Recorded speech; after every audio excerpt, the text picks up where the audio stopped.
Good evening, everybody. With the time being 7:17, I'd like to call the Government Operations Committee to order. Can I please have roll call? Lencioni. Yes. Matrilla. Here. Wirball. Here. Messner. Here. Weber. Here. Lukaitis. Here. Foltz. Here. Monzard. Here. Munz. Here. Gem. Here. Thank you. I'm looking for a motion and second for the omnibus bill. So moved. Second. Moved by Petrilla, seconded by Wirball. All those in favor say aye. Aye. Those opposed say nay. Ayes have it. Thank you very much. That passes. First up is item 5B. We have a presentation of a funding request for the City of St. Charles History Museum. Go ahead, Bill. You have the floor.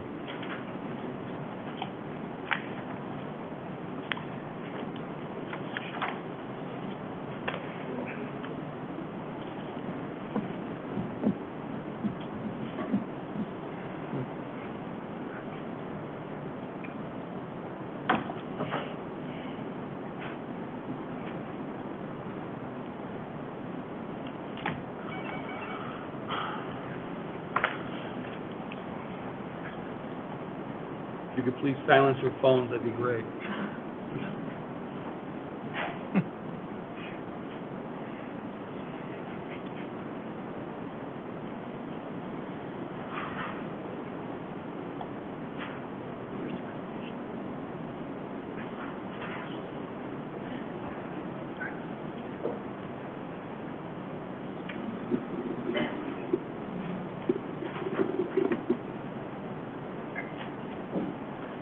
Thank you, Chair Weber. The first item tonight is a presentation by the St. Charles History Museum regarding funding for fiscal year 24-25 from the City of St. Charles in the amount of $60,000. The Executive Director, Alexander Cullum, is here along with other representatives to walk through the presentation.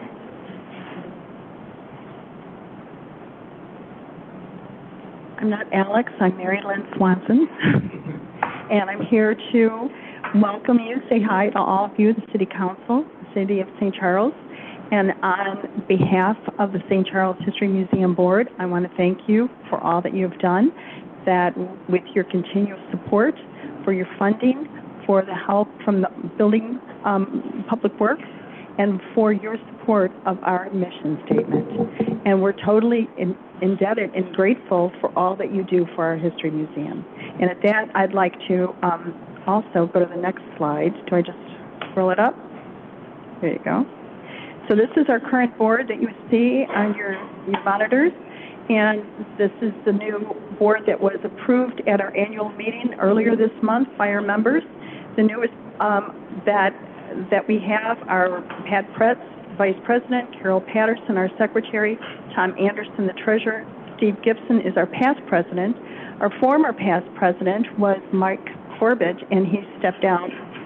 His term was over, and then I'm the new President for the next 2 years. Our current board, we have a new member that has joined our directors, and that's Brian McNally. He's new as this year. And then the current directors are Joyce Krieger, John Glenn, Brian Henry, Darlene Reby, and then the emeritus members are Kathy Brenz and Bob Manson, and then our city liaison, which is Brian Wirball. And with that, I'd like you to meet our newest member to our museum is our executive director, Alex Coleman.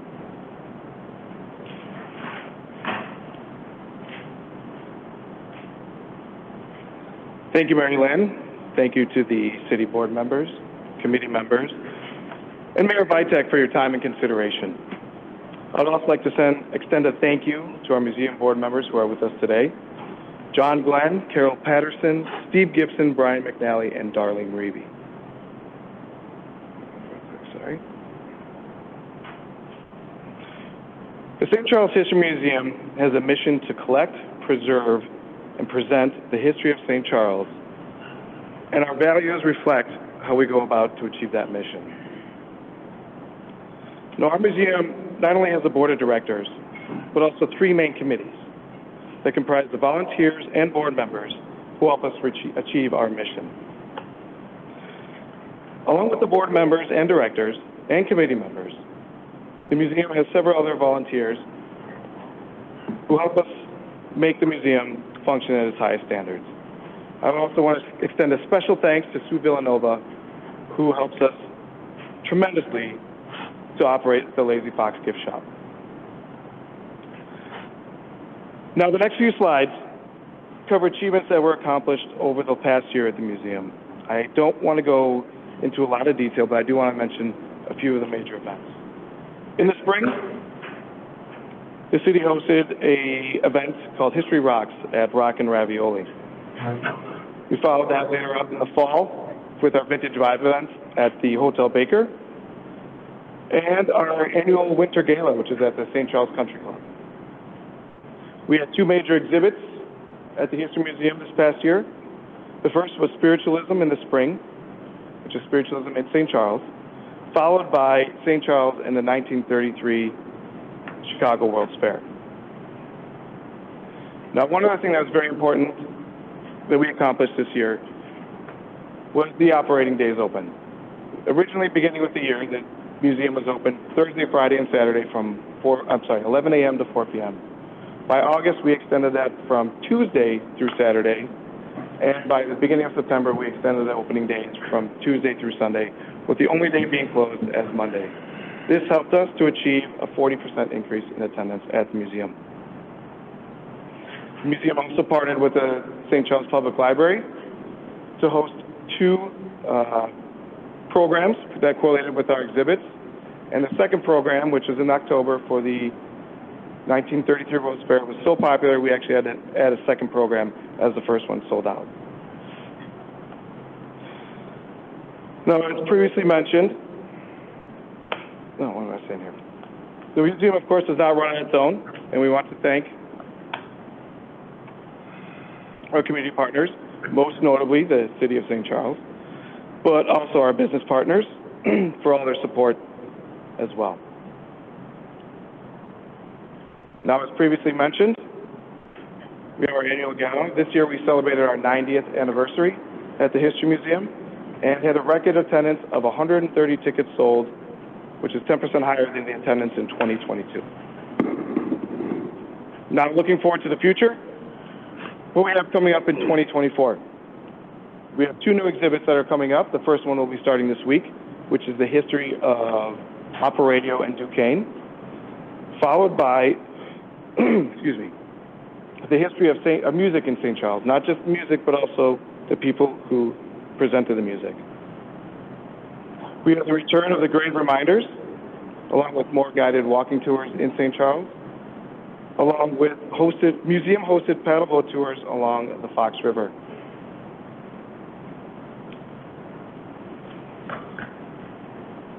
Now, in addition to being our community's history museum, we are also the one-stop shop for all things St. Charles.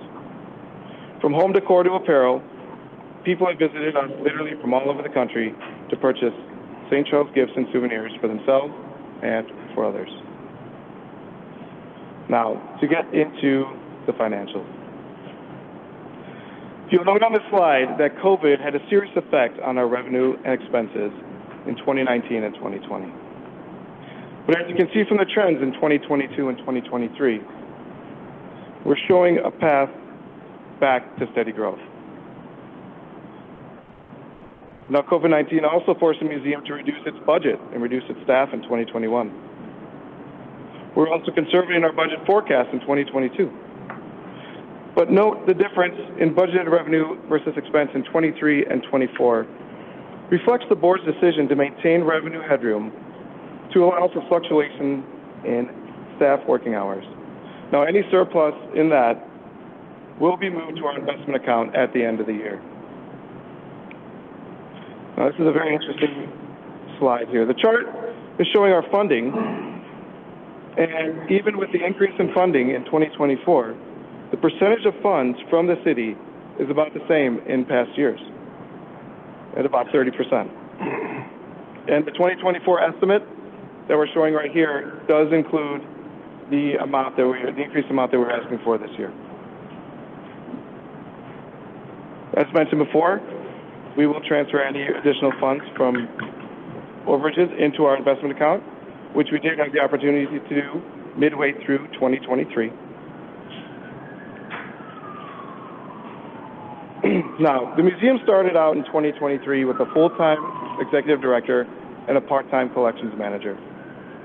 However, 2 weeks into that year, the director and the museum parted ways, creating a void in the director position that would not be filled until the beginning of August. In that time, Board President Steve Gibson performed the responsibilities of the executive director pro bono. This accounts for the difference in the budgeted payroll versus the actual payroll in 2023. By the beginning of August, though, the museum was back to what its current staffing is, which is a director of operations, an executive director, an executive assistant, and our collections manager as well.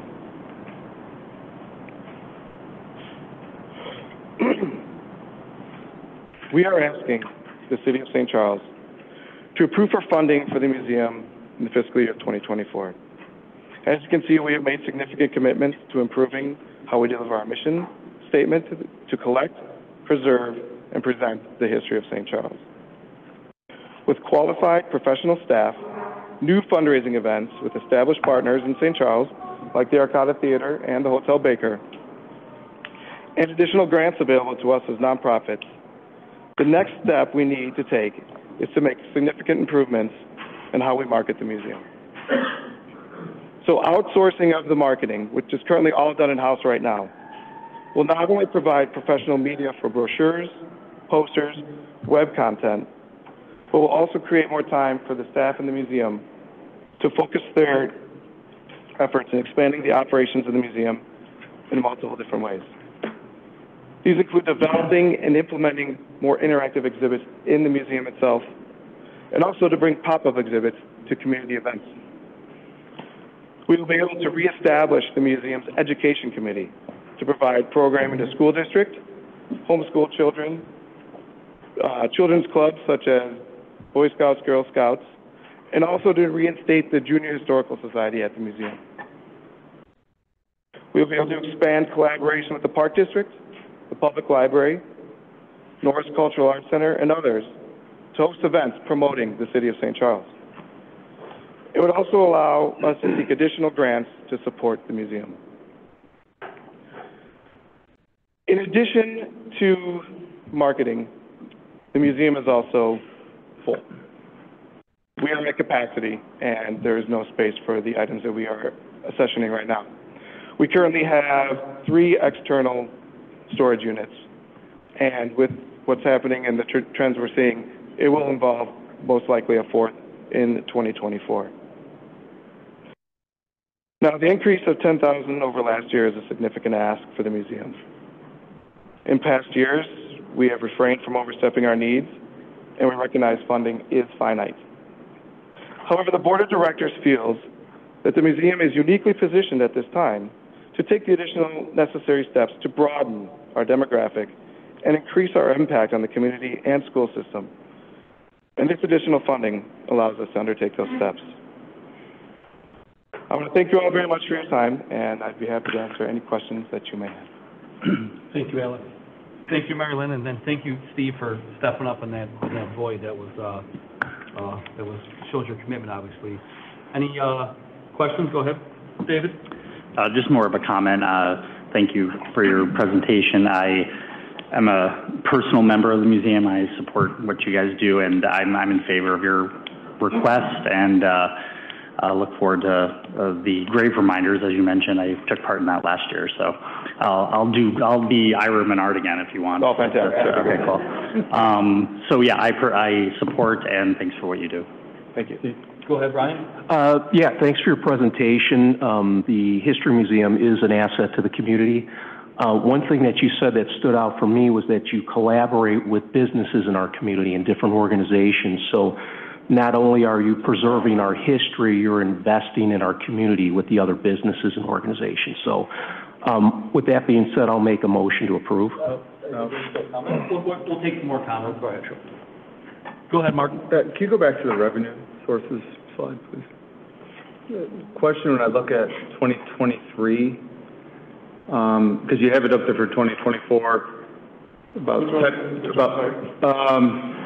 revenue sources 19 through 24. One more. There we go, sorry. Yeah. So in 2024, you have a general idea for grants, but there were none in 2023. Is there confidence you will be able to secure some grants in 2024? Otherwise, that's a pretty significant gap of 10% you're losing here. Yes, absolutely. I think the fact that we did not have a executive director for the first half of the year, and the president of the board was kind of just filling in and keeping status quo, that now that there's an entire full year of myself being involved, it'll be definitely more opportunity for those grants. Okay, thank you. Go ahead, Mr. Montioni. First of all, thank you for everything that you do. I love the museum. I think it's a great organization. But on the other side, I'm going to say we've increased the funding, and we have to tighten our belts here. You know, we had, a tax increase that none of us were comfortable with this year. I mean, there's a lot of pressure, a lot of places. I think you do great work, and I think that we all need to find ways how to make that work. But you're doing terrific. But at this time, I'm not going to be supporting an increase, and I'd like to see funding at the same level that it was at last year. But I think you do great work. That's not a reflection of the organization of the people that are, a part of it. Understood. Go ahead, Ryan. Did you say Ryan or Ron? Ryan? Oh, sorry. Alex, so if the 20% increase to funding isn't met, can you talk more specifically about the impact to your operations? I know you mentioned a couple of things in the slide, but can you go into more detail about what that actually looks like for a day-to-day for the museum? Day-to-day for the museum, what it would do is it impacts our ability to essentially promote the museum and grow the museum. It would reduce the amount of time that we can take to expand the major thing is the marketing that we're looking forward to, and also the accession to storage. So we take time in the office to do the marketing, which is time-consuming, to be perfectly honest. Yeah. And the amount of money that's spent and hours for people to do that, myself, the collections manager, taking time away from what he should be doing, taking time away from the executive assistant, it just reduces where we can go in the future. We can stay status quo and stay where we're at, but we want to grow the museum, and that's where the additional funding will come in. It's not to maintain our operations, it's to go to the next step. Go ahead. Thank you for all your work. I'm also a member of the museum, and I also donated many items over the years, too. I do support the increase, but you kept saying storage. You're going to need another fourth storage area. What is the plan for the future? I mean, what's your vision of how the museum is going to handle that? Because it is small. The museum is small. And I don't know if you have thought about going up another store. I mean, I'm just asking. There are thoughts and talks of a capital investment for the future, which is a few years down the line, to find if there is space. The building is owned by the city of St. Charles, so there's only so much we can do. If it involves looking for an outside space or somebody to donate a specific space for that, we would love to grow the museum. But right now we're just at the confines of the building itself. Yeah, no, that's, there's a lot of items that you can't display. Yeah, we're only displaying about 5% of our items that we have on. So. Okay, thank you. Thank you. Any other questions or comments? I know there was a motion on the floor from Mr. Wirball. Second. Seconded by David Petrilla. Can I please have a roll call vote? Lucioni? That is to move the funding at $60,000. $60,000, that's correct. No. Petrilla? Yes. Wirball? Yes. Bessner? Yes. Kulkaitis? Yes. Foltz? Yes. Mongeard? Yes. Munns? Yes. Kim? Yes. Okay, that motion carries. Your request is approved. Thank you very much. Thank you. Next up, item 5C. Bill Hanna is going to make a presentation in regards to the Visitors Cultural Commission. Thank you, Chair. The next item on the agenda is discussion regarding funding for the Visitors Cultural Commission out of the city's 24-25 budget. Dr. Ann Becker is the chair of the commission. Unfortunately, she couldn't be here to make a presentation or answer questions, but we did provide some information in the packet.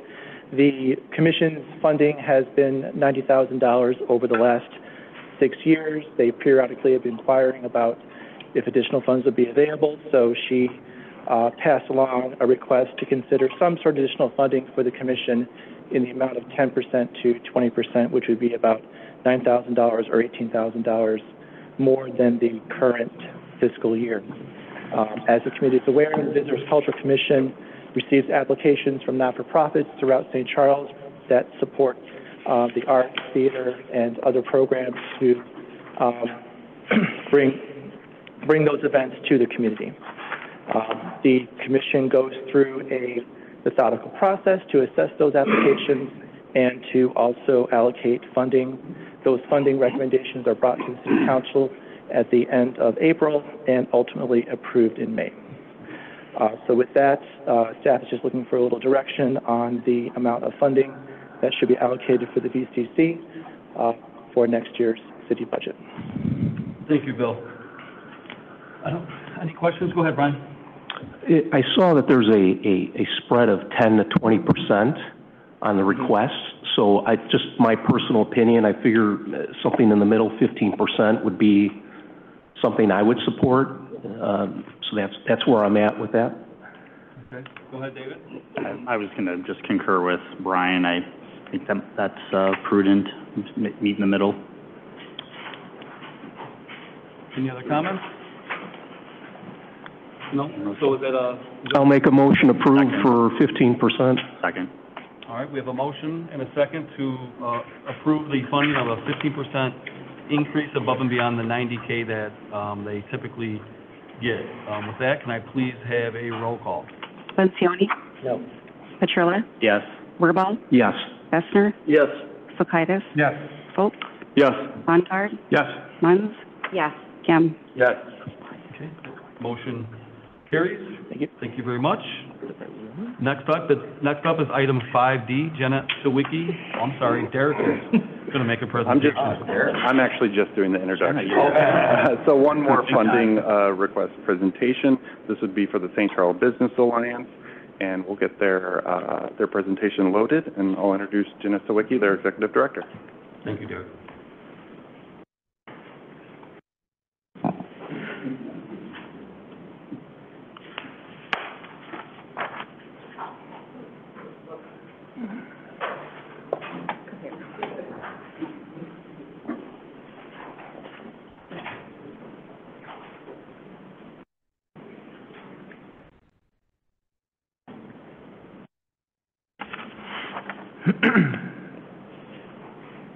Hello, Chairman and Committee. I'm here today to give an update on what the St. Charles Business Alliance has accomplished for our 2023-2024 fiscal year.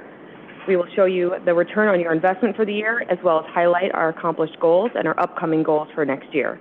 We look forward to continuing to partner with the city to promote St. Charles as a premier destination to both locals and to visitors.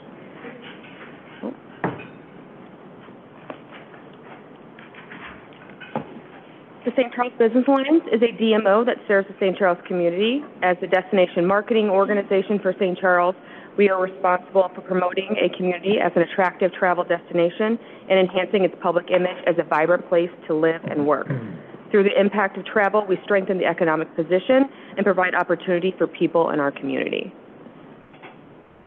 Here is the Alliance mission, which reads to drive economic growth to make the St. Charles community a destination where people, businesses, and tourism thrive. In front of you is a list of our staff, and we are lucky to have such a talented and passionate team. And here is a list of our current board of directors. Here's a listing of our current committees. All of our committees are volunteer-driven. Our volunteers are crucial, and we are fortunate to have such a passionate community. I wanted to start by showing you our guiding tourism trends that drove much of our decision-making within our organization.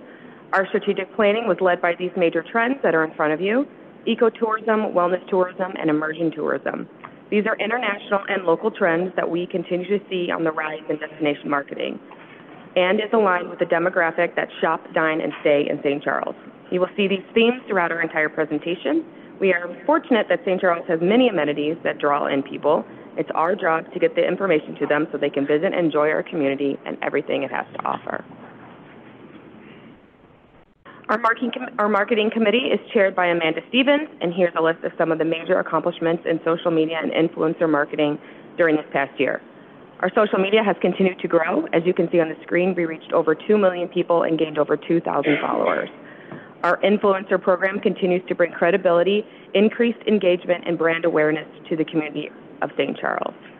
You can see on the screen we hit some major goals set last year, and we continue to grow this program that is quickly becoming one of the most influential types of marketing in the industry.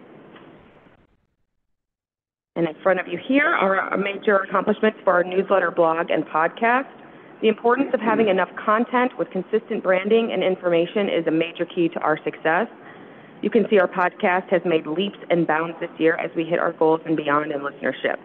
The podcast is a strong tool we use to showcase our growing businesses in St. Charles, and we created the following video to show you that. So hold on.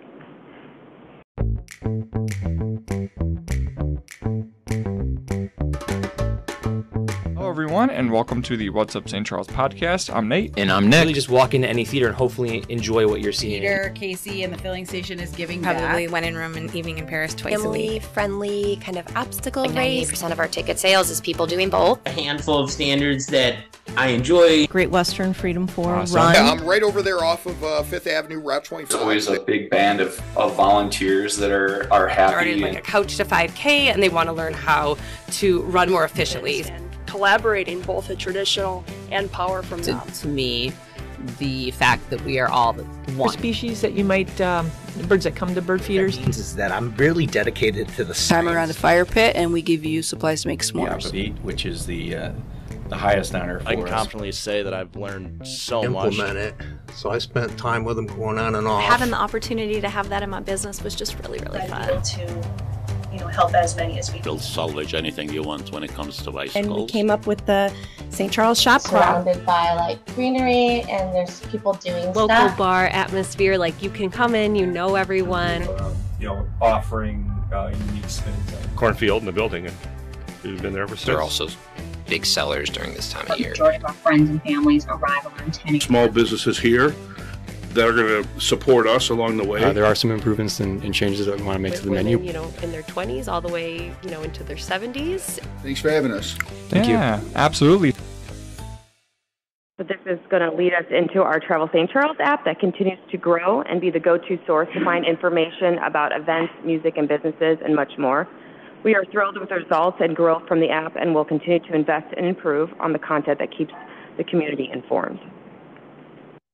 And on your screen and literally in front of you is a copy of both of our new destination guide that launched this past spring and our newest print material, which is called the St. Charles Getaway Guide. This was a request from both hotels and retail shops as a way to show to visitors how easy it is to navigate St. Charles and how to find all the special gems we have to offer in shopping, dining, and more. Our website also got an overhaul this year, not only to keep up with trends, but also to keep our site in the top search items and on our demographics algorithm. We have seen a 55% increase in site sessions compared to last year. I also wanted to point out the top searches we have on our pages, which includes live music, happy hour hub, and restaurants. Because this is the information that people most want, we prioritize it on our homepage. To go along with our website, as part of our capital enhancement plan, we invested in SEO and Google Ads this year, starting in June. Our goal with this was to create a better and faster user experience by making sure the correct information is coming up when visitors and locals search St. Charles. We are thrilled to announce that our website is now ranked on Google's first page for multiple keywords, and our rankings continue to improve, which validates the effectiveness on our strategies. We launched our outdoor page in the spring of 2023, which was one of our major goals from last year. In front of you, you can see some of the stats from the launch. We continue to watch these numbers grow as we continue to market St. Charles as a gateway community. To go back to our guiding trends of ecotourism, wellness tourism, and immersion tourism, Our outdoor launch is a great example of all three of those trends coming together. Our community has many outdoor natural resources, and marketing those will only continue to enhance our positive economic impact. So again, to capitalize on how St. Charles is a gateway community, meaning a visitor might come to enjoy the rivers or bike paths, and then they'll stay and patronize our wonderful restaurants, retails, and hotels. We have a sneak peek for you tonight. That will be our summer commercial. Our commercials continue to be a successful branding tool for us, and we look forward to this launch. In St. Charles, you can plan your next adventure or discover it along the way. Find your passion or try something new. Whatever you're looking to find, you can find it in St. Charles. Discover what's next in St. Charles, Illinois. Here are some of the goals for marketing for next year. As you can see, we are excited to help promote the First Street Plaza, as the city has made a large investment in this soon-to-be focal point in our downtown. We want to make sure that the community and visitors not only know about it, but also how to get there and how to best utilize the space. This will help maximize the substantial economic impact. We're also excited to support the new digital kiosk screens that will be installed. These will parallel with our app and will highlight the businesses, events, and all things to do in St. Charles. We will be organizing the St. Charles Shop Crawl for the spring, which highlights our retail scene, and of course look forward to creating and distributing the new dining guide. Our organization committee, which was chaired by Stacy Minnick, is vital to our organization. Outlined in front of you are the highlights from the committee. This committee helps us maintain and gain volunteers. We held 3 volunteer recruitment events, planned our volunteer appreciation luncheon, and brainstormed new ideas of ways to gain new sponsorship to our events and programs. Our Business Development and Sales Committee is chaired by Sharon O'Leary, and in front of you is a list of our year-end highlights. We did a collaboration with the city on a broker tour of our downtown. We also handed out 8 storefront improvement grants so far this year, which includes Mad Batter Bakery, Fox Dot Build, Moonlight Theater, 3rd Street Pub, Rudy's Bar, Rosie's Hair Colored Studio, Fox Den Cooking School, and Maple Leaf Coffee House. This committee oversees the Made in St. Charles program, which came before you and we presented a few weeks ago. The Makers program highlighted 6 local businesses whose products are made right here in St. Charles. This was another one of our goals that we completed from the prior year, and we can't wait to see how this program continues to grow. Our sales team, which falls under our BDS committee, has a lot of accomplishments for the year. Our team did a great job of continuing to build solid relationships with our hotels and within the industry. We had over 187 retention visits and continued to collaborate with local groups and events to increase the brand of St. Charles and to bring in even more visitors. They also attended national shows and conferences to bring awareness to St. Charles. As you can see from the photos in front of you, we love to collaborate with our hotels at shows. While they can promote their rooms and spaces, we can help close the deal by selling St. Charles as a whole. We can highlight all of the amazing shopping, dining, and activities to their corporate groups that they can take part in when they come to St. Charles. Here's a continuation of the accomplishments from the sales team. That includes that we sent out 203 RFPs to hotels this year, which was a 43% increase from last year. And outlined in front of you are some of the goals for our sales team for 24-25. We will continue to have strong communication with our hotels and produce strong leads for them. We will also focus on supporting our bridal center businesses as St. Charles continues to become one of the best wedding destinations in the suburbs. We will also continue our meetings and outreach to the manufacturing and industrial businesses to further connect them to the community. Moving on to our events, in front of you is a list of our 7 large-scale events that we put on during the year.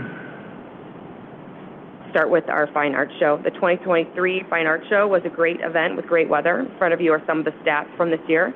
We hit our goal of having more artists than ever, but also creating a new focal point with a live muralist. We also added a green team this year that helped make our event more eco-friendly. This was done through giving out reusable water bottles, having recycle bins available, and more. We had a ton of positive feedback from patrons from these efforts. These efforts showcase that we are a conscientious community and strengthens our brand. And here are some of the goals for 2024. We hope to continue to attract exciting and quality artists that draw in a high-end demographic and to continue to connect the visitors to our hotels and businesses. STC Live was very successful this summer with 28 performances in 17 different venues. The goal of this event is to create awareness of where you can find St. Charles music venues and also connect the musicians to the businesses themselves. We obtained that goal this year and helped draw in people to the businesses all over town this past summer. And here's our goals for the 2024 summer are listed in front of you, with our main goal to help even more businesses and have even more community-themed or sponsored nights from our industrial industries. Jazz Weekend continues to grow in size and popularity with 36 performances and 21 venues. A lot of businesses benefit from this event, and we are thrilled to see how this event has grown in reputation. On this slide, you can see our goals for 2024. We really want to connect more businesses outside the downtown, as well as bring in more hotel stays throughout the weekend. Scarecrow Weekend had over 115 community-made scarecrows, 40 specials from local businesses, and was hugely successful for a lot of our downtown businesses. The Alliance mission was seen and accomplished through the event. I wanted to showcase just some of the positive feedback that we received from the businesses. I'll pull out one of the quotes here. That's from the Q Center. We've received many positive comments from the many guests that we have encouraged to go. We have guests from all over the world this week. What a wonderful event that certainly attributes to the promotion of St. Charles as a destination and certainly assists our meetings and events. Thank you. I hope you get to rest this weekend. Congratulations to the team. Well done to them. Here are the goals and changes for 2024. We want to add more entertainment and add our wonderful new plaza to the footprint, and also hit our goal of continuing to drive people into our businesses and into our community. Holiday Homecoming was beautiful with frigid but festive weather this year. We had record crowds at the parade and the free movie at the Arcata, and most importantly, many of our businesses saw an increase of business during the weekend. For our 2024 event, we plan on making a few tweaks to continue this community family favorite. We will continue to work with the businesses to promote their specials and have even more participation. Restaurant Week for 2023, so a year ago, was successful with 43 participating restaurants. As many of our restaurants are still rebounding from COVID, we did go ahead and keep that discount at 15%. And now we are actually in day one of the 2024 Restaurant Week, which means I hope many of you have made many reservations for this week. After surveying the businesses, we are finally going back to 20%, which we believe will bring out even more people to our restaurants as the increase is even more enticing. We are thrilled to be having 48 participating restaurants this year. And we have one more event coming up this year. For the 2024 St. Patrick's Day Parade, this event is a huge boost to our restaurants and entertainment businesses, and we're crossing our fingers for warm weather. One of these years we'll get that. For funding for the 2024-2025 fiscal year, we are respectfully asking for 100% of the SSA, which is estimated at $272,000 and $522,600 from the Hotel Motel General Fund. Our organization hasn't asked for an increase since we merged in the summer of 2019. We have been good stewards of the funding we received, and just like everyone else is experiencing, the cost to run events and programs has gone up. Everything from print materials to tents for events to insurance has gone up, and we can no longer absorb the cost. I hope today I have clearly shown you how we have hit our mission and have laid out our goals for next year. This increase will help us to continue to promote and showcase the St. Charles community at the high level that we have been providing. I'll take questions. Thank you, Jenna. I just want to start by saying great presentation. I really appreciate you challenging your staff and obviously your staff responding to the challenges as far as the goals that you put in front of them. You guys achieved them. The metrics that you use to measure them, I mean, you show growth, you show improvement. So, as someone that's listening to the presentation, I really appreciate how you go through everything. So, thank you very much. Thank you. Go ahead, Paul. Thank you very much. There were two increases tonight that I didn't support, and one of the reasons I do support this one is this is one of the few organizations that we have. One, first, it was started by a voluntary tax of the businesses in the SSA. I mean, literally, the businesses asked for an organization like this, and this organization has been absolutely terrific, being willing to take on the duties of the CVB virtually seamlessly into one. But we're also talking about an organization not being a department of the city, but still doing more to add value to our city, doing things that are revenue accretive to our city. And right now, as we're building, as we're growing, as we're looking for new revenue, in a period where you're looking to grow, as we, the city of St. Charles, are, recruit new and higher class businesses. And I'm looking at one of them right here in the front row. Thank you for choosing St. Charles. Talking about, we're an entertainment district, helping to develop who we are. A lot of the good growth that we've seen in St. Charles wouldn't have been possible without this organization, which, because of the amazing assets in downtown St. Charles, being in a TIF and having their property taxes frozen for 2 decades, it's reasonable to ask for this increase. We're also, this is an organization doing some of the most effective programming in downtown, the parades. We don't talk enough about the parades being the most amazing marketing that we could have downtown. So I thank you for what you do. I very much support and see the need, after going through your financials, not to get to a detailed discussion about this, for the increase. I very much support you, and I think that the value you brought to St. Charles and all the businesses here is much appreciated. I don't know how we do it without you. Go ahead, Mark. Yeah, Jen, thank you for this. And what a talented staff you have behind you and the work they do throughout the community, throughout the area, the podcast, with what all of you bring to the city. You've helped form and make this such a wonderful place to be, a wonderful place to visit, wonderful place to bring families. And I think that's kind of one of the most important things you guys do. You guys really bring events here that not just bring adults out there today, but bring families here and show it as a family-orientated community, which a number of us grew up in, which is what drew us back here as adults. So I really appreciate the budget you laid out, how clear you laid it out, showing where the money's going, how it's going to be used, and the talented people continue to work behind you to continue to bring great things to the city. So this is an easy support for me, so thank you. Go ahead, Brian. Thank you for your presentation. Again, you're another organization that's investing in our community and the businesses in our community. So one thing that stood out for me that I liked is that you're going to start incorporating the plaza with some events, or kind of pulling that into some of your future events. So I like that. The one request that I do have, and I think we talked about this, if you could come in every quarter and just give a brief presentation of what's happening and things like that. I know you guys meet once a month, like around 8:30. A lot of people work, they can't make it. That way, if it's recorded, they can watch it and they can ask questions after the fact. But that's my only request. But other than that, I support what you're asking for. Go ahead, Ryan.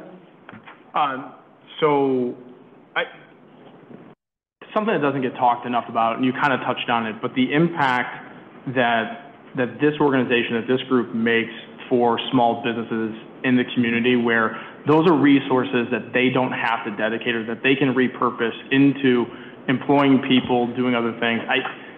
That is such a strong message. As somebody who owns a small business, knows how difficult it is to compete, that we all really need to take a second and think about, how far the Business Alliance has come in 5 years and potentially where we can go, because we've talked about this lately, but we're not the only municipality, in the western suburbs that's competing for residents and businesses and trying to do things. And if you have a small business, a local business, and you are trying to compete at that level, the Business Alliance as an ally for you is it's remarkable. So I appreciate everything you're doing. I'm absolutely supportive of this. Go ahead, Jamie. I would like to echo that, as well as say that this was a fabulous presentation. I know a lot of time and energy goes into these, and I'd like to speak to the request to have quarterly reports. I think that we do get a monthly update from you on all of your meetings. Those are posted, they are public. I believe your meetings are at 7:30. I've attended a couple of those. And I know I can go onto the site and pull all of your meeting minutes. We get those emailed to us as well. I think if it would be okay, if we still want to have a live update, I don't think it would be the best use of the director's time to create something like this necessarily, but maybe come and present what she's already sending to us. It's just Yeah, whatever. a lot of We already administrative time. talked about it, so Jenna understands what I'm looking for, so we already had that conversation. I think it's more about transparency, right? So we get it monthly, but the businesses maybe that are in it don't necessarily get it. So I think if there's an opportunity for them to show up here, if they have some general questions, I think it's fair to them to be here and have that opportunity to ask those questions. I think that's a small ask for the amount of money we're going to give them, so. Okay. I just want to make sure we're not asking too much of the time that we want her dedicating to other things. And then to the comment about public space, I agree with you. I'm so glad that we're having some programming opportunities out there for music and just live things happening in the new beautiful plaza. Thank you, Jenna. Go ahead, Paul. Thank you. You know what? It's a good time to highlight kind of where our downtown has come. As we all know, that I've been intimately involved with our downtown for a long time. But if you think of, it's easy to take for granted where we're at right now, but if you walk our downtown back even 12 years ago, 15 years ago, Pollyanna wasn't there. That entire building was absolutely vacant. We had the State Bank was hardly used or already closed at that point. George's was a mess. We had an out-of-town owner for the Arcata, you know, and it was an extraordinary challenge. You know, our downtown has come a really, really, really long way, and it has to do with the vision of the people in St. Charles. The partnership at the time was integral in that, helping bring people together, because it is a group that represents its constituency, which are the downtown businesses, and now the hotels. But it's, you know, one of my favorite things to say is it's just us. You know, it's always been the group of St. Charles folks who have been here and dedicated, making it happen. You take a look at Scarecrow and the rest, but let's not, it wasn't an easy road, and we've come a really long way. We should never take, you know, where we're at today for granted. It is the work that is exactly what you've seen on this presentation that got us from where we were, which was struggling seriously, to where we are today, where just about anything's possible. Let's not overlook where we've come. And Ken, you're sitting right there. Alter, which you have, is phenomenal. That was not a part of St. Charles 12 years ago. And there's a reason it got here, you know, from branding to the effort, you know, to the smarts. Let's not overlook that. Go ahead, Ryan. So I asked Alex for the History Museum this. So in fairness, if you don't have this increase, what is the impact to the Business Alliance operations? What won't we potentially be able to do moving forward? We definitely have to look at it. Some of our bigger events, those are the ones that take up the most time and resources for us. So bigger events, Christmas parades, Scarecrow, those are the ones that are taking up the most resources from us at this time. Okay. Thank you. Any more questions? Jenna, regarding the quarterly update, is that a feasible request for you to do? Yeah, I think I could work with Heather and kind of understand exactly what is wanted, and with our monthly reports that we give out, I'm sure I can come up with something to this caliber. I wouldn't want to text my team with that, but yes, I'd be happy to come and talk. I'll just add on to that we can have a discussion about exactly what specific information council is looking for, and maybe try to get an effective mechanism to get that information across, and whether that's quarterly updates or some other different reference, and we can do that too. Okay, thank you. So I'd like to move approval, and I'm just moving approval on the budget. I'm not putting a condition on quarterly meetings. I'm just making a motion that purely contains approval of the budget. Second. Seconded by Ryan. Can I please have a roll call vote? Lencioni? Yes. Petrella? Yes. Wirbal? Yes. Messner? Yes. Kulkaitis? Yes. Foltz? Yes. Weingart? Yes. Munz? Yes. Gibbs? Yes. Okay, thank you very much. That motion carries. Next up, we have item 5E. Bill Hanna.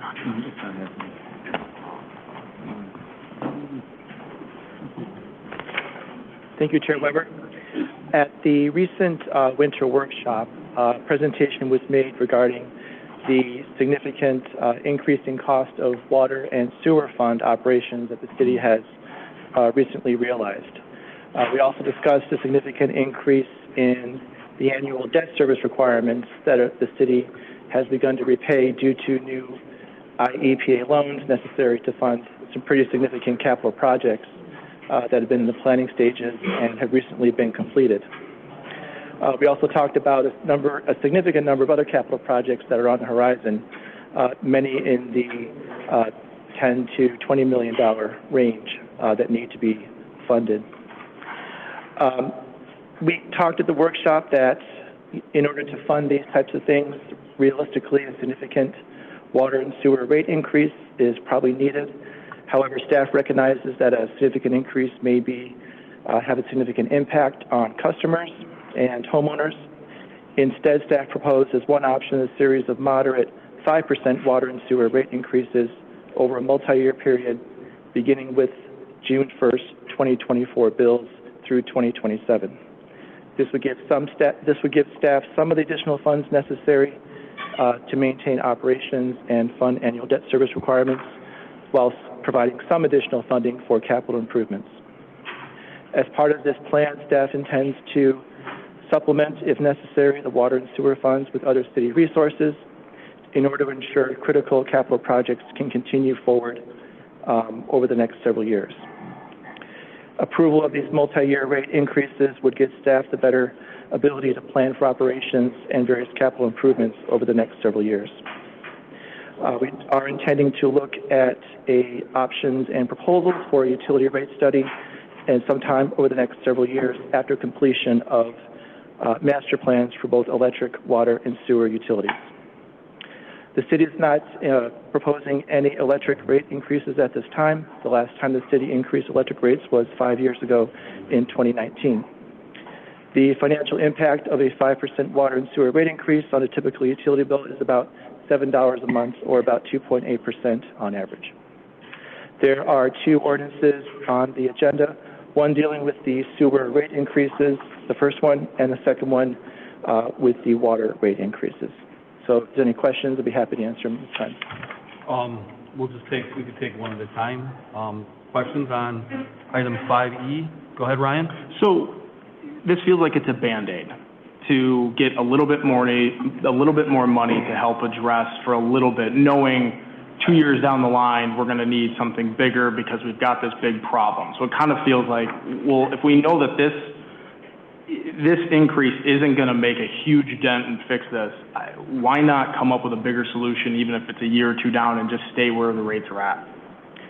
I think staff felt if the increases were over a 4-year period, that's something staff could work with. It's not going to completely solve the problem, but it does give staff the ability to see how it goes in terms of the timing of some of these capital improvement projects and what options the staff is going to look at in terms of funding them. The other component is we are going to be looking into a utility rate study to give us those exact percentage recommendations on the heels of the fact that we were in the last year of our utility rate study last year, and council was not comfortable proceeding with the recommended rates at that time. So we are trying to at least keep pace with inflation in some ways so that we can still fund our operations while we are waiting for that secondary utility rate study to be completed.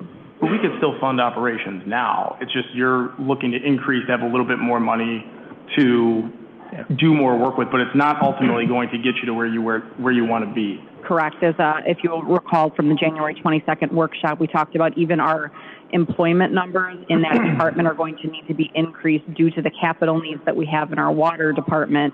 With the number of main breaks that we're having, we're not even able to keep pace with that unless we hire additional staff to keep up with that, yet alone fund some of those capital projects that are necessary. So this will allow us to get there over a little bit of a period without completely having one impactful increase at any given year of 25 or 30%. Go ahead, Brian.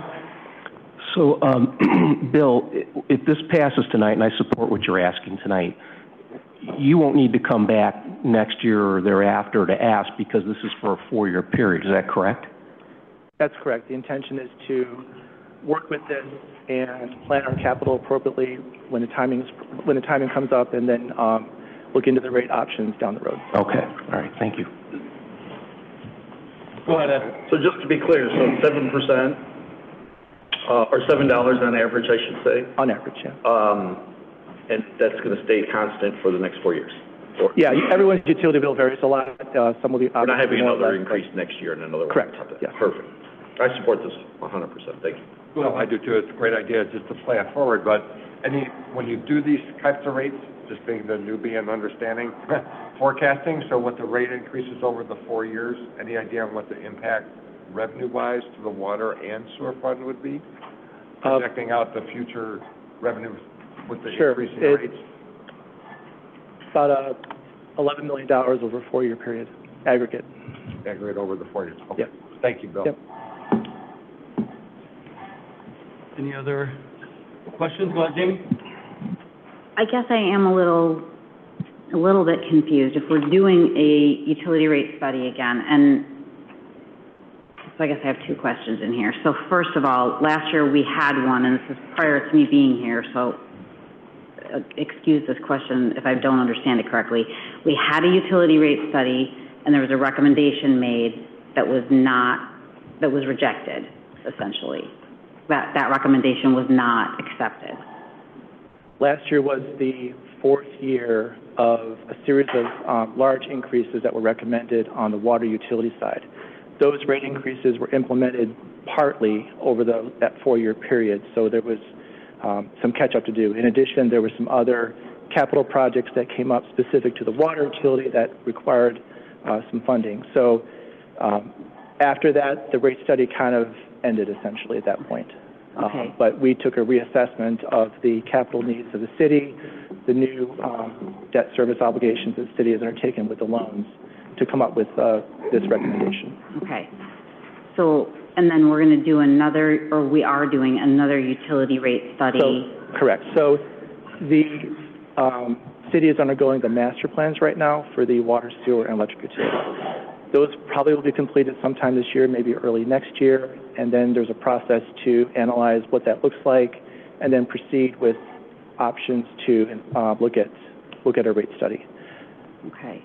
So, but there's nothing that says if that process happens quicker or slower, we can't go back and adjust, some of these things later. But this sets a plan in place so that we can do the projections and do the planning to make sure that we have at least adequate funding to kind of get through this interim period. So does that mean that 5% could change? That recommendation for 5% increase could change, or no? I can't say it would or it wouldn't. Not planning that it would. I think the steps that would need to get to that place are far enough into the future that I don't anticipate that being a likely possibility. Okay, thank you. I mean, I could do hours on this, but so again, I want to make sure that we get it right and that we don't have to come back every 2 or 3 years feeling like, well, and we sat for that meeting in January and the 63 PowerPoint page deck of all the things that we need to do and how we're going to pay for it. And I just want to make sure, it's only $7 for the next 4 years, but when you wake up in 4 years, the next conversation is going to be like, well, here's the gap that we have to get to. I'm not interested in raising rates today so that it makes us feel a little bit better over the next couple of years. I'd like to get it right over the next 12 to 18 months so that we have a more, even if the ask is bigger and a little bit scarier, but then at least we can walk away and say, we're good, we have a plan. And what I feel like right now is many of us will be waking up 4 years from now going, well, we're going to have to increase it because that was just a Band-Aid. And we all kind of knew it was a Band-Aid because January 22nd, there's a lot of infrastructure and water and stuff that needs attention, so we know it's going to be more expensive. And right now I'm like, why not wait till we have a better idea of what that looks like? And the rationale for that is because we are asking to make up some of the increase that we did not follow from our rate study last year. If you'll recall, when I came on board in 2021, we had not followed our rate study to that point, and we had dipped below the recommendation of 10%. The year prior to my starting, we had done a 9%, which was not the recommended rate study. So the first year I was here, we recommended a 12% over 2 years to play catch up a little bit on those rate studies, so we kept consistent and pace with the actual utility infrastructure that we were recommended. The first year there was a 12%, and that following year, if you recall, council was not comfortable doing that 12%, and then we settled on a 6%, which was not the recommendation for our rate study for the utility infrastructure projects that we already had on the books. So now we need to do a new utility rate study to capture some of the projects that were not anticipated when that utility study was completed. So right now, We're trying to catch up to the point that we should have been the last few years that we did not accommodate. And then we will, going forward, have a new, based on our existing infrastructure needs, to catch up to that pace as well. But without having that study in place, we would just arbitrarily be guessing at a number. So right now, our proposal is to try to at least catch up to where we should have been at this point. Heather, can you tell us when do you think we would have that rate study? So what Bill had just said with doing some of our master planning and seeing what our actual capital needs are going to be the first component of that before we implement that into a rate study. So that will take some time, some 12 to 18 months, and then the utility rate study would come on the heels of that. So we first want to assess what our actual capital needs are before we assess what our rates should be to implement those needs. So this is providing a good foundation for Bill to work with, but Ryan, it sounds like 4 years, it sounds like this is probably locked in for 2 years, and then it's probably going to have to get looked at again. I mean, that's what it sounds like. 2 to 3, and it gives us that buffer to at least have those rates in place while we are working through it. Okay. Any other questions on this one? No? So I'm looking for a motion and a second. Move for approval. So moved. Or second. Moved by Wirball, seconded by Gem. This is in regards to item 5D for 5% increase. Roll call, please. Lencioni? Yes. Petrilla? Yes. Wirball? Yes. Fessner? Yes. Kulkaitis? Yes. Volk? No. Baumgart? No. Munns? Yes. Gem? Yes. Okay, that motion carries. I know we reviewed most of this, but for item 5F, if someone has any Move for approval. comments? No? Moved by who? Petrilla, seconded by Gem. Roll call, please. Lencioni? Yep. Petrilla? Yes. Wirball? Yes. Fessner? Yes. Kulkaitis? Yes. Volk? No. Baumgart? No. Munns? Yes. Gem? Yes. All right, that motion carries. Thank you very much. Thank you. Moving along to 6A, Heather's going to make a presentation regarding amending an ordinance. Good evening. This is just an extension and just for a little bit of a history lesson for the record. If everybody will recall, on October 27, 2021, the legislature passed a bill that required any home rule municipality who wanted to implement a push tax on video gaming to have that tax in effect by November 1st, which gave us about 3 days. So we called a special meeting similar to most of the other municipalities in the area to preserve the right to implement that tax. As of today, that tax is not actually being effectuated, but we want to keep it and preserve it pending the outcome of some litigation that's still pending.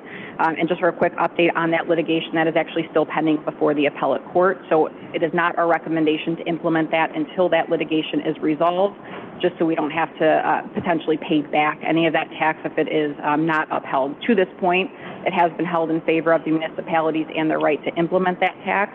We are looking to extend the implementation of that through the calendar year, and there will be a slight tweak to that ordinance. It says December 31st. Right now, we will change that to be implemented January 1st, 2025, if council is in support. So this is just to keep everything in play then? Correct. Any questions or comments? Just one quick one. Go ahead, Ed. Do you expect the state to react quicker? Are we getting towards the end of this? Yeah, it's at the appellate court level, so I don't know if you want to make any commentary on that. Another year or two, or is it moving? It'll certainly be this year and probably into next year. We're still at the appellate court, they're still at the appellate court level on a couple cases. I anticipate Supreme Court will then have to weigh in, but then the gaming board's going to have to weigh in if it's upheld with the rules and regs of how to actually implement it. So there are a couple more serious steps that are going to have to occur, but we took a long approach to this to the end of the year and just put January 1, 2025, but I think we'll be talking about this again. Okay, thank you. Go ahead, Paul.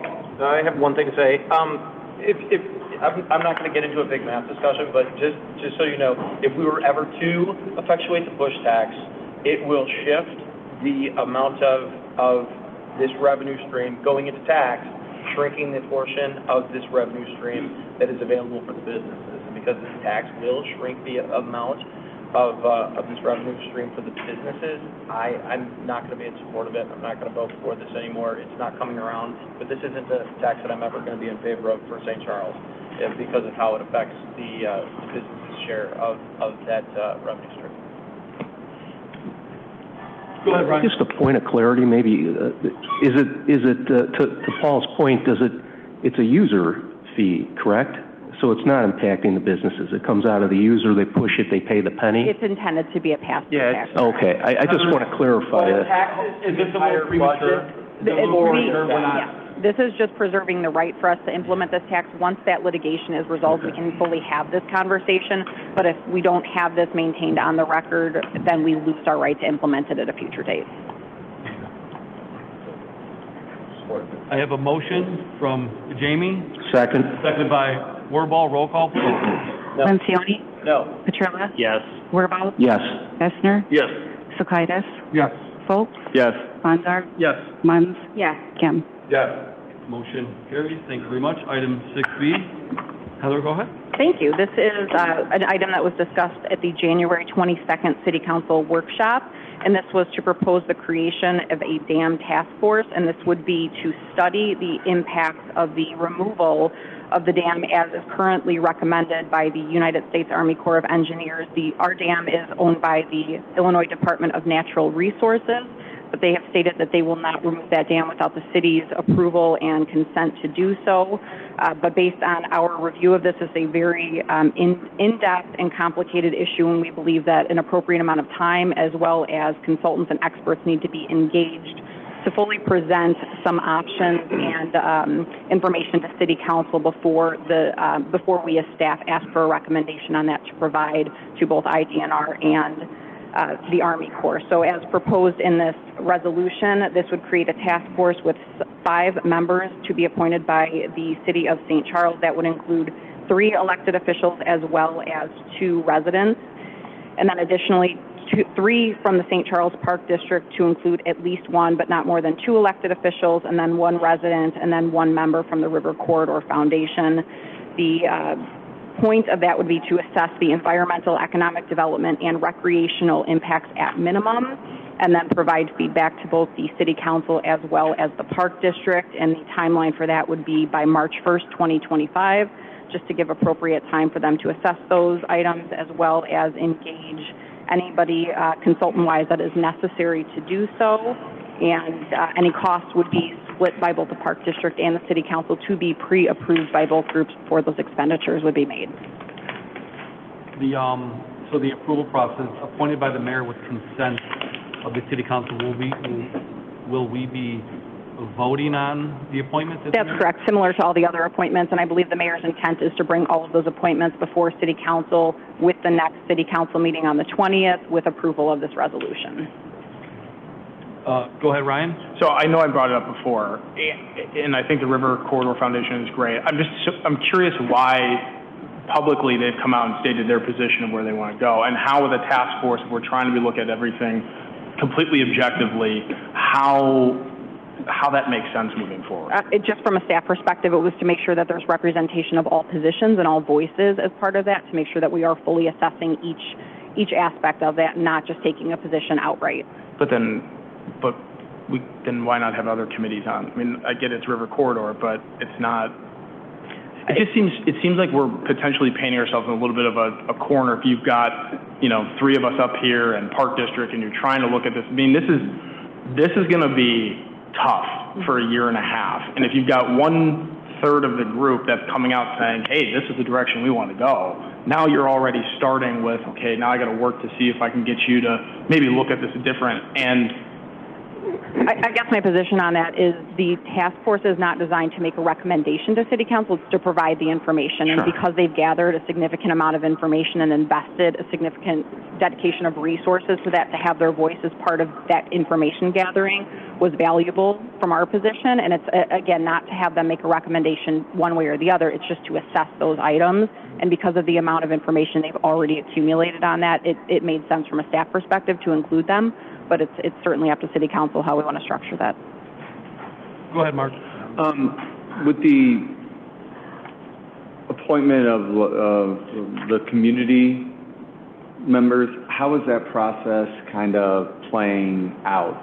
From the City Council's appointments in particular? Well, we know that the City Council ones, but it's like 5, including 3 elected officials. The other 2 are going to be community members, correct? How do they get chosen? Is there a process online if somebody wants to get involved? Like, I'm just kind of curious. and maybe that's not a discussion for tonight, but I just want to know kind of how that's. I was going to say, as with all of our commissions and committees, the mayor has the appointment authority on those. I know that there have people that have reached out to her that are interested in that, and I know she's working through that vetting process right now. And just to reiterate what Ryan says, I'm a little concerned about what the same issues with the river corridor. I do hear what you're saying, but I just want to make sure that we do have an unbiased group up there who really is open and open-minded to all the information without preconceived notions going forward. City Administrator, may I make a comment? So to all your points, absolutely agree that we need unbiased. It's one individual from River Corridor, and the City Council and previous City Councils with other administrations have been involved into the fact, if you look back at the history, there were several of us that did go to a project because the city and the Park District were committed to the River Corridors project, the Active River project. So rather than, at this point, keeping kind of along with that history and making sure we include them because it's been over 15 years of them gathering information for us via studies that we've utilized for our own interests of the city.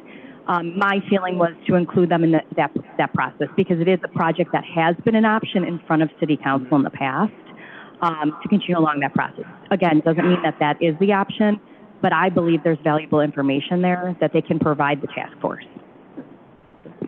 Go ahead, Ron. Well, to Ryan's point, okay, I can understand put them on there, the River Corridor Commission on there, but in this final report, I don't want to see a recommendation from anybody. I don't want to see it. I want to see, here's the facts. This body will make the decision, correct?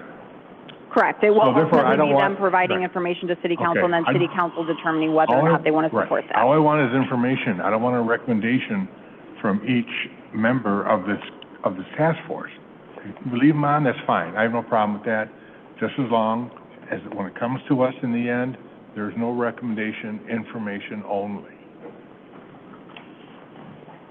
Jamie? I was just wondering, is there an opportunity to include a balance by adding somebody from another agency like the River Corridor Foundation, such as the Friends of the Fox River, that has similar history, similar information, and similar representation? That way it doesn't feel as if it's unbalanced. That's partly why the Park District is also included on this, because they have that environmental mission driving them. Okay. So they've got some of that same view as they're approaching this. So we can do that. The sweet spot for some of these commissions and boards is sort of that 7 to 11. So we don't want to let this get too large because then we're going to lose control a little bit over how these function, and just too many voices in a room tend to make it a little bit harder to focus all the efforts. So we can certainly do that, but maybe I can have some conversations offline with the Park District and see the other mayor's appointments and work towards that. Chairman, I have one more comment to that.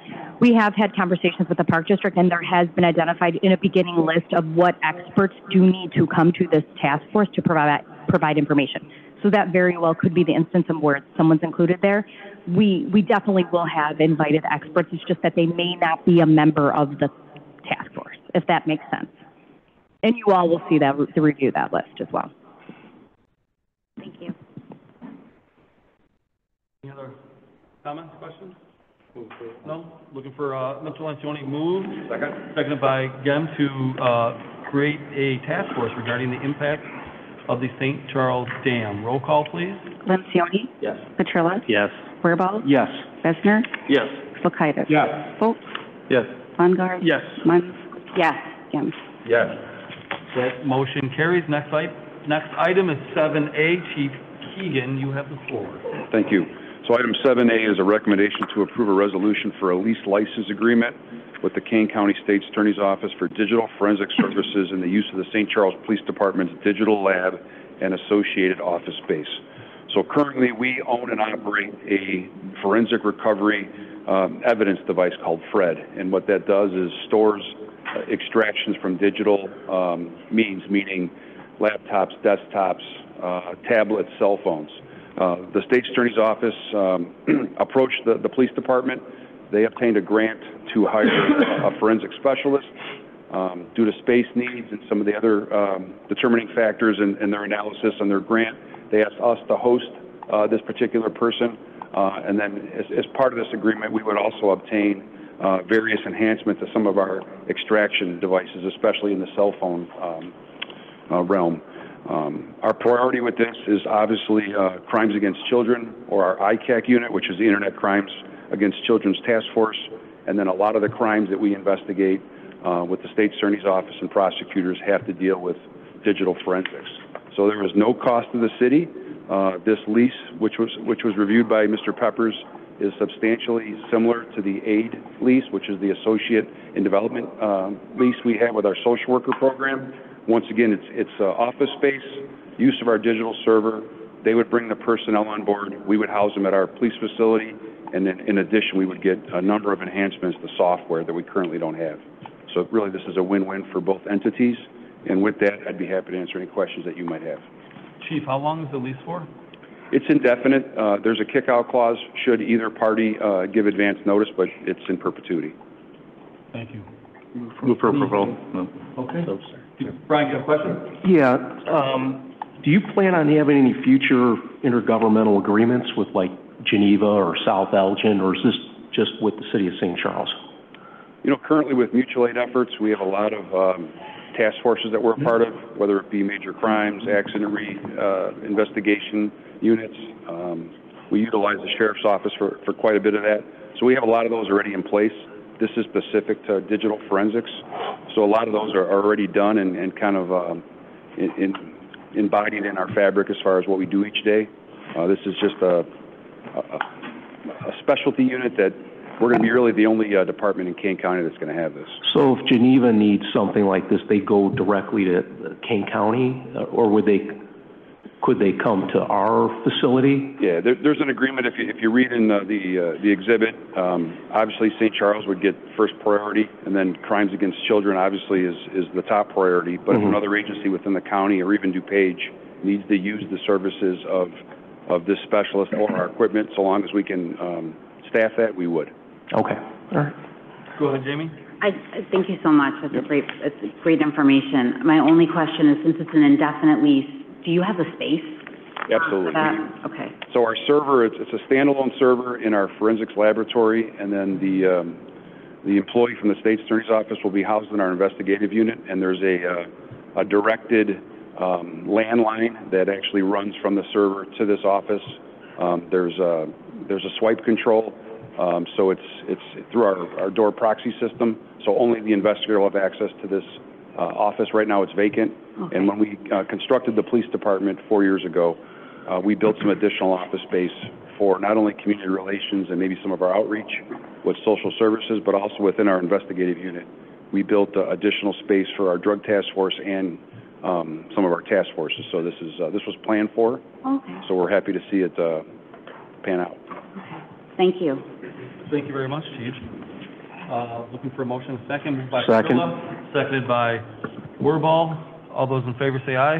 Aye. Those opposed say nay. The ayes have it. The motion carries. Thank you very much.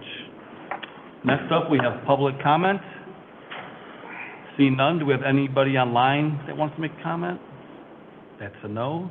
Any additional items from mayor, council, or staff? That's a no. All righty. No need for the executive session. I'm looking for a motion second for adjournment. Moved by Mark Folks, seconded by Lencioni. All those in favor say aye. Aye. Those opposed say nay. This meeting is adjourned. Thank you.